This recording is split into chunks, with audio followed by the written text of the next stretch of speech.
యమలోక సార్వభౌముండా యముండా. తర్వాత నెక్స్ట్ ఇతడు శస్త్రవైద్యుడు, family planning doctor. ఏమి ఇతడు చేసిన పాపము? పెళ్లి కాని యువతీ యువకులను బలవంతంగా తీసుకొచ్చి పిల్లలు పుట్టకుండా ఆపరేషన్లు చేశాడు ప్రభు. ఈతనిని సలసలా కాగే డాల్డాలో వేయించి.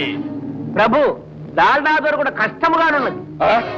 అటులైనతో సలసలా కాగే ఆముదములో వేయించి, కత్తికి ఒక కండగా కోయించి, ఉప్పు కారము పట్టించి, కాకులకు గద్దలకు వేయించుము. సార్ కొంచెం కొంచెం ఆపండి సార్. ఎవడితాడు? వీడు మరొక పాతకుండు. చాలేవయ్యా, పాతకుండాను కాబట్టి ఇక్కడికి వచ్చాను. ఉత్తముండనే అయితే భూలోకంలోనే ఉండేవాడిని. ఏమో సార్, ఆయన తరఫున నేను వాదిస్తాను. Mister Gupta, mind your tongue. నోరు ముయ్ గీరు ముయ్ అన్నామంటే టోపీ లెగిసిపోద్ది, జాగ్రత్త. ఇక్కడ వాదోపవాదనలకు తావులేదు. అయ్యో, ఏమిటి అన్యాయం? వాదనలు విచారణలు లేకుండా శిక్షలు వేస్తారా? మిస్టర్ గుప్తా, నాకు తెలియక అడుగుతాను, ఇక్కడ కూడా ఏమైనా ఎమర్జెన్సీ ఉందా?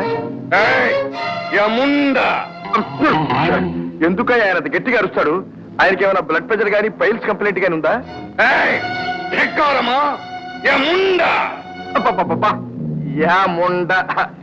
సున్నా తీసేయండి సార్. పోనీ ఉంచుకోండి సార్. నా మాట కొంచెం శాంతంగా వినండి. అతను చేసింది పాపమే, కానీ ఆ పాపాన్ని అతడు ఏ పరిస్థితిలో చేశాడు, ఎందుకు చేశాడు అని మనం ఆలోచించాలి. ఏమయ్యా, అసలు ఆ బర్త్ కంట్రోల్ ఆపరేషన్లు బలవంతంగా నువ్వు ఎందుకు చేశావు? ఏం చేయమంటారు? ప్రభుత్వ ఉద్యోగిని, పిల్లల కలవాడిని. నెలకి ఆపరేషన్లు చేయాలని కోటా వేశారు. ఆ కోటా పూర్తి చేస్తే గానీ జీతం ఏమన్నారు, చేశాను. అంతే సార్, ఈ పాయింట్ నోట్ చేసుకోండి. ఎవరలా అన్నది? ప్రభుత్వం. ప్రభుత్వం కాదు సార్, అధికార హోదా ఏమీ లేకుండానే ప్రభుత్వాన్ని నడిపించిన ఒక యువజన నాయకుడు ఉన్నాడు. ఎవడవాడు? వాడు ఇంకా రాలేదు ప్రభు. అయితే వాడు వచ్చే వరకు ఈ కేసు వాయిదావే. చిత్తము. తర్వాత నెక్స్ట్ నెక్స్ట్.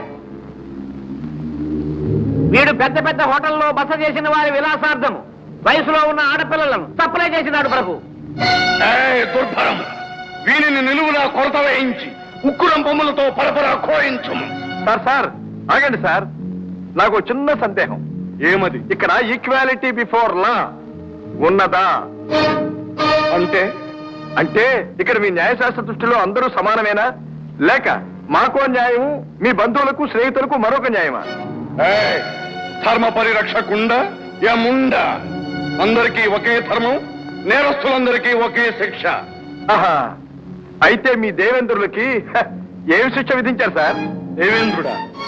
అతడేమి చేసినాడు మీకు తెలీదా సార్? విశ్వామిత్రుడి దగ్గరికి మేనకను పంపించింది అతడేగా. ఇతడు చేసిన దానికి ఆయన చేసిన దానికి ఏమిటి సార్ తేడా?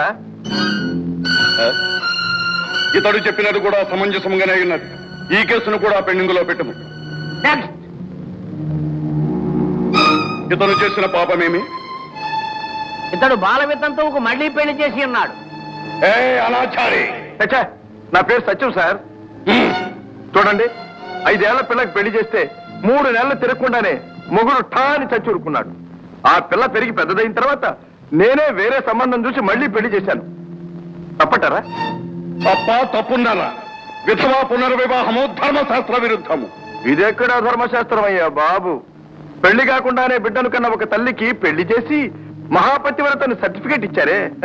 మొగుడు ముఖమైనా ఎరగిన బాల వితంతువుకు మళ్లీ పెళ్లి చేస్తే తప్ప ఏమిటి? బిడ్డను కన్న తల్లికి పెళ్లి చేసిదిమా? ఎవరామె? కుంతీదేవి సార్. కర్ణుని గని పారేసిన తర్వాత గుట్టు చప్పుడు కాకుండానే పాపం పాండురాజుకి ఏమీ చెప్పకుండానే మళ్ళీ కట్టబెట్టారు కదా సార్. ఆ తర్వాత పాండవులు ఆమె ఎలా కన్నది అందరికీ తెలుసు. అందులో మీ హ్యాండ్ కూడా ఉంది కదా సార్. ధర్మరాజు తమ ప్రసాదమే కదా సార్. ఓ నరుడా, మమ్ము ధర్మ సంకటంలో పడవైచితివి. నువ్వెక్కడ దాపరించావురా మగడా? ఇలా రోజుకొక కేసు కూడా డిస్పోజల్ కాకపోతే లక్షలాది కేసులు ఎప్పుడు ప్రభు? కేసుల సంఖ్య కాదు ముఖ్యం, ధర్మము ముఖ్యం. ధర్మమున కథిన దుండ యముండ. అలా గడ్డి పెట్టండి సార్. ఆ పక్కన ఉండే వాళ్లే మీకు తప్పుడు సలహాలు ఇచ్చి మిమ్మల్ని అన్పాపులర్ చేస్తున్నారు సార్. అసలు ఈ ముసలాన్ని ఇంకా ఎందుకు సర్వీస్ లో ఉంచారు సార్? వాడికి కంపల్సరీ రిటైర్మెంట్ ఇచ్చి ఇంటికి పంపించక. ప్రభు, ఈ సంకట స్థితిలో ధర్మ నిర్ణయం కష్టతరం కనుక సభ నేటికి ఇంతటితో సమాప్తం. చిత్తము సభ నేటికి ఇంతటితో సమాప్తం.